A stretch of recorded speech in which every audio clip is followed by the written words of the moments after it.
Hello, and welcome to part 3 of our discussion about the 10 key concepts and beliefs that dictate literally every detail of how we parent our children. This series is about the clash of power and control between parents and their children. That's the core piece we're exploring, how to shift from that to a connected parenting model. And if you have not had a chance to watch the first two videos, video 1 and video 2, to create a context or give you a context, please feel free to go and look at those before you continue. Today, however, we are going to literally jump in to the deeper water as we take on power, agency, and control. While power, agency, and control are each independently dynamic, powerful, really, really important concepts, when they combine and they dance together, a profound force called motivation is the result. But here's the problem. When a person, think child or parent, either one, lacks an internal sense of any one of these three, or maybe even all three, their motivation becomes compromised and can even be literally gone, or at least it appears that way. Today's discussion introduces us to these three and how they work together to activate motivation. In the next video, we're going to go deeper on the discussion of the three concepts. But let me introduce you to the players of the motivational center. And you're going to be seeing a Venn diagram of these three components and how the motivational center is where all three overlap and all three components begin to work in a synergistic way together. So the first one is power. Power is about resources and potential. There are internal and external energy, forces, and vitality that we need in order to accomplish our desires and intentions. Knowledge of these resources and abilities and skills is important, but they might even exist even if we're not aware of them. But let me give you an example of resources and potential, this thing that we call power. Think of a battery with a full charge. We might even refer to that as potential energy. It's sitting there. It's waiting for us to tap into the power that battery has. The second one, agency, is about options and choices. Options, the things that we can choose between, the things that I can do. Now, awareness, again, just like the knowledge of power, awareness of the choices and options is crucial. If I'm not aware of them, it's almost as if I don't even have the option available, even though it may theoretically be there. So knowing my options is super important. Let me give you an example of agency. A travel agent is a great way to think about this. As we approach a travel agent, as we give them a call or we talk to them, and we say, hey, I want to go here or there, they immediately know what options and what things we need to make choices around.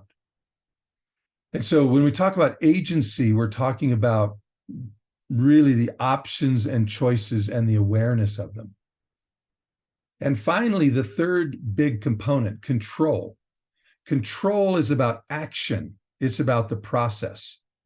The first two provide what is necessary to act, but they're not action. Resources and options allow me to act in deliberate, strategic, and effective ways. Action without resources is frustration. Action without awareness of options is chaos. Control is actually doing. And when combined with the resources and a thorough knowledge of options, it's an incredibly powerful impact. Power, agency, control. Activate motivation, which is really the reasons that we do things. Let me give you one good, clean example of how these three come together. And that would be the riding of a bike. Learning to ride a bike. The power, again, resources, and potential.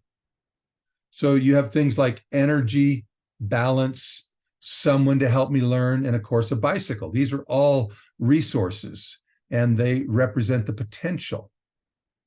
And then we have agency, which is the option, including a moment where these resources and we come together. And we say something like, I'd really like to learn to ride a bike. This is the expression of an option, the expression of a choice. And then we have the control, the sense of being able to act on the idea of learning to ride. And we literally get out there and we bring the bike and us together. And the one that's helping us ride helps us with our balance, helps us move along. And it's these three things, the power, the agency, and the control, that give us the exciting experience of I'm writing. It's working. I'm getting it. I'm learning. Now, many of you are familiar with what I call the classic parenting model. The classic parenting model is about control, correction, and consequences. And the classic parenting model literally robbed children of their motivation, all three of those things in their own unique way. The most obvious is by dominating and controlling them. This robs them of a sense of control over their own life. The correction part, oftentimes as we correct, it's with an annoyance, it's with a tone of voice that is really derogatory, or maybe even not necessarily very polite. And so it attacks their power and their perception of their power. They might feel ashamed or feel incompetent or unable to accomplish. And then there's the consequences. And consequences mess with their perception of their options. In a child's mind, the consequences aren't connected to their choices, and they get confused, and they become unmotivated. And the more we try to prod them, the more unmotivated they become. And our children then move deeper into anxieties and depressions and pull away, and we see more and more unmotivated. Activating the motivational center is one of the critical parenting responsibilities. And as parents, we need this shift away from the classic parenting model. And we need to embrace our child's need and right to access these three human components. In fact, we start off by recognizing that these are developmental imperatives for the child. And this critical shift in our mind, in our thinking about our job, and thinking that it's our right to control, letting that go, and realizing that actually it's the child's right to control, and that it's our responsibility to guide and encourage. And we provide guidance and intervention by connecting first, and then helping them process through with questions, clarifications, conversations. And yes, we do tell them directly, hey, that's not good. That's a problem. But all of this is about autonomy in action, activating motivation by respecting power, agency, and in fact, control. Many ask, how do we motivate? How do we motivate our children? I'm suggesting that the real question might actually be, how do we not rob them of their motivation? You see, motivation is an automatic outcome of healthy development. Erik Erikson actually identifies it as the primary aspect of stage 3 development. He literally calls it initiative versus guilt. Initiative is that capacity to activate and to take it on and to start it on your own. That's motivation.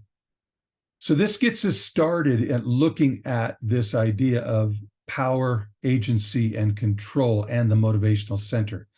Video number 4, we're going to dive a little bit deeper and learn a little bit more about how these three work and how does it activate motivation.